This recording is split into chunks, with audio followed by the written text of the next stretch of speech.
Now आज हम लोग सीखेंगे डेसिमल टू बाइनरी कन्वर्जन एक ट्रिक के साथ। जैसे कि हम लोग किसी भी डेसिमल नंबर का बाइनरी में कन्वर्ट करते हैं तो डिवाइड मेथड से कन्वर्ट करते हैं। और जैसे कि मान लो 15 ले लिया हमने, 15 ऐसा डेसिमल ले लिया, ये हमने 15 मान लिया और इसको हम लोग को बाइनरी में चेंज करना है। तो हम लोग क्या करते हैं, इसको 15 को डिवाइड मेथड से करते हैं। 15 को लिखा और इसको डिवाइड मेथड से करते हैं। 2 से किया 7 बार में गया 1 बचेगा तो 1 यहाँ लिख देते हैं। 2 से किया 3 बार में गया फिर 1 बचा। 2 से किया और फिर 1 किया 1 बार में गया फिर से 1 लिख दिया। तो ये हमारा हो जाता है डिवाइडेशन मेथड। इससे हम लोग को लगता है टाइम, कहीं कहीं इसकी ज़रूरत नहीं पड़ती है। तो हम लोग अब क्या लिखेंगे, 15 इक्वल टू 1, नीचे से इसको नीचे से ऊपर ऐसे लिखते हैं हमेशा। तो इसको हम लोग लिखते हैं 1 1 1 1, ऐसे सॉल्व करते हैं। लेकिन एक ट्रिक है जिससे कि हम लोग को आसानी से इसको फाइंड कर सकते हैं और गलत भी नहीं होगा। वो ट्रिक है कि हम लोग एक सीरीज़ लिखते हैं, जिससे पीछे से लिखते हैं 1 1 का डबल 2 और 2 का डबल 4, 4 का डबल 8 और 8 का डबल 16, 16 का डबल 32, 32 का डबल 64, ऐसे करके सीरीज़ बनती जाती है। इसका डबल 128, 128 का डबल करोगे तो आ जाएगा 256, ऐसे करके चलती चली जाएगी। इसका डबल फिर उसका डबल करते चले जाओ। जैसे कि हमारा 16 का निकालना है तो जिसको निकालना है, जो जो यूज़ होंगे उसमें 1 लेंगे और जो नहीं यूज़ होंगे उसको 0 लेंगे। जैसे कि 15 ही लेना था हमको, 15 लेना था तो किसको किसको प्लस करके हमारा 15 आ जाएगा।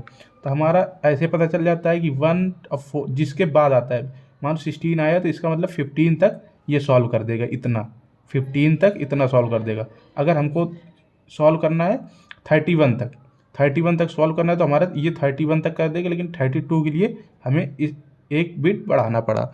इसका मतलब 31 तक ये सॉल्व कर देगा। 64 तो मतलब 63 तक इतना सॉल्व कर देगा, 64 के लिए यहाँ आना पड़ा। ऐसे ही करके सब है। ये 256 से 255 तक इतना इतना हमारा निकाल देगा। ऐसे ही करके हमें मान लीजिए निकालना है 32 का निकालना है तो ये हमारा यूज़ कर लेंगे, ये डायरेक्ट हो जाएगा। 32 का निकालना है बाइनरी तो 32 की जगह 1 लिख देंगे जो यूज़ होगा। बाकी कोई यूज़ नहीं होगा तो उसके में 0 लिख दो। ये वाला 0 इसका, ये 0 इसका, ये 0 इसका, ये 0 0, ये हमारा 32 बाइनरी में लिख गया। ऐसे करके मान लीजिए 7 निकालना है 7 का, तो 7 में हमारा 4 और 2 6 और 1 7, मतलब ये 3 यूज़ हुए तो हमारा 7 को जाएगा 1 1 1। मान 45 का निकालना है तो 45 का यहाँ तक जो होगा, यहाँ तक आ जाएगा हमारा 63 तक, और यहाँ तक हमारा आ जाएगा 31। 31 से बड़ा मतलब इसको भी इंक्लूड करेंगे 32, तो 32 को ले लेंगे। मान लीजिए 32 को प्लस करेंगे, इसमें हम लोग 16 प्लस कर देंगे तो ज़्यादा हो जाएगा 45 से। और फिर 8 प्लस करेंगे तो आ जाएगा 40 हो गया। इसको यूज़ किया और 8 को यूज़ किया और तो 40 हो गया। अब 5 अब 4 1 5, तो हम लोग +4 कर लेंगे और +1 कर लेंगे तो हमारा ये होता है 45।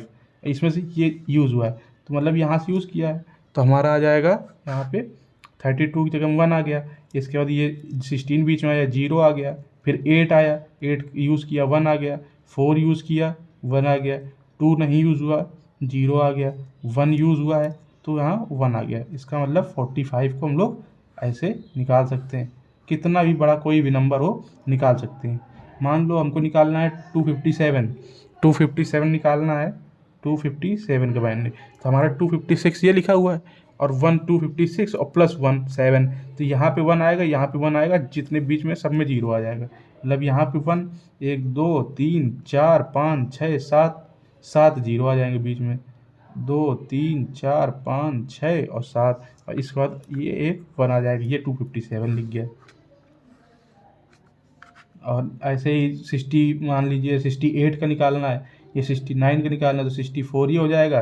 और 64 और ये 4 हो गया, ये 68 हो गया, तो 68 का निकालना है तो 64 को 1 लिख लेंगे, 32 को 0, 16 को 0, 8 को 0, 4 को 1 और 2 1 को 0 0। ये हमारा निकल गया 68 का बाइनरी नंबर।